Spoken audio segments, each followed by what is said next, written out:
నా దగ్గర మీకోసం ఒక ప్రశ్న ఉంది. ఫర్ ఎగ్జాంపుల్ మీరందరూ ఒక దారి మధ్యన నిలబడి ఉన్నారు. మీ దగ్గర 3 దారులున్నాయి. మొదటి దారి ఒక తెలియని వ్యక్తిని సహాయం చేయడం అంటే హెల్ప్ చేయడం.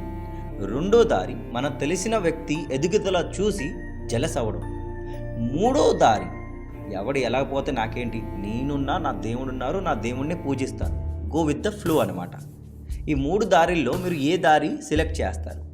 బట్ దీనికన్నా ముందు చాప్టర్ 4 శ్లోక్ నంబర్ 17లో శ్రీకృష్ణుడు అర్జునుడు చెప్తున్నారు, పార్థ, ఈ లోకంలో ఒక మనిషి చేసే కార్యం ముందు వాడు ఈ 3 కర్మాలని ఎప్పుడైనా గుర్తుపెట్టుకోవాలి. మొదటిది కర్మ, ఒకళ్ళని హెల్ప్ చేయడం, వాళ్ళ నుంచి ఎలాంటి ఎక్స్పెక్టేషన్ ఉంచుకోకపోవడం. అలాగే ఇక్కడ సెల్ఫిష్నెస్ ఉండదు, దీనివల్ల మన ఆత్మ శుద్ధి అవుతుంది. రెండోది వికర్మ, ఇక్కడ ఒక మనిషిని మోసం చేయడము, ఒక మనిషిని తెలిసో తెలియకుండా హార్మ్ చేయడం, బాధ పెట్టడం, దీనివల్ల మన ఆత్మ దూషితం అవుతుంది, అంటే పాపం చెందుతుంది. మూడోది అకర్మ, ఇక్కడ మనకి ఈ లోకంతో సంబంధమే లేదు, మనమున్నాం, మన దేవుడు ఉన్నారు, మన దేవుడు చూసుకుంటారు. అలాగే నేను చేసే ప్రతి కర్మం నా దేవుడికి అర్పితం, అలాగే నాకు వచ్చిన ప్రతి ఫలితం నా దేవుడిచ్చిందే అని అనుకుంటాం. సో ఇక్కడ శ్రీకృష్ణుడు చెప్తున్నారు, మన లైఫ్లో ప్రతి కార్యం చేసుకున్న ముందు మనం ఈ 3 కర్మాలని గుర్తుపెట్టుకోవాలి. సో ఇప్పుడు నాకు కమెంట్ బాక్స్లో చెప్పండి, ఆ 3 దారుల్లో మీరు ఏది సెలెక్ట్ చేస్తారు?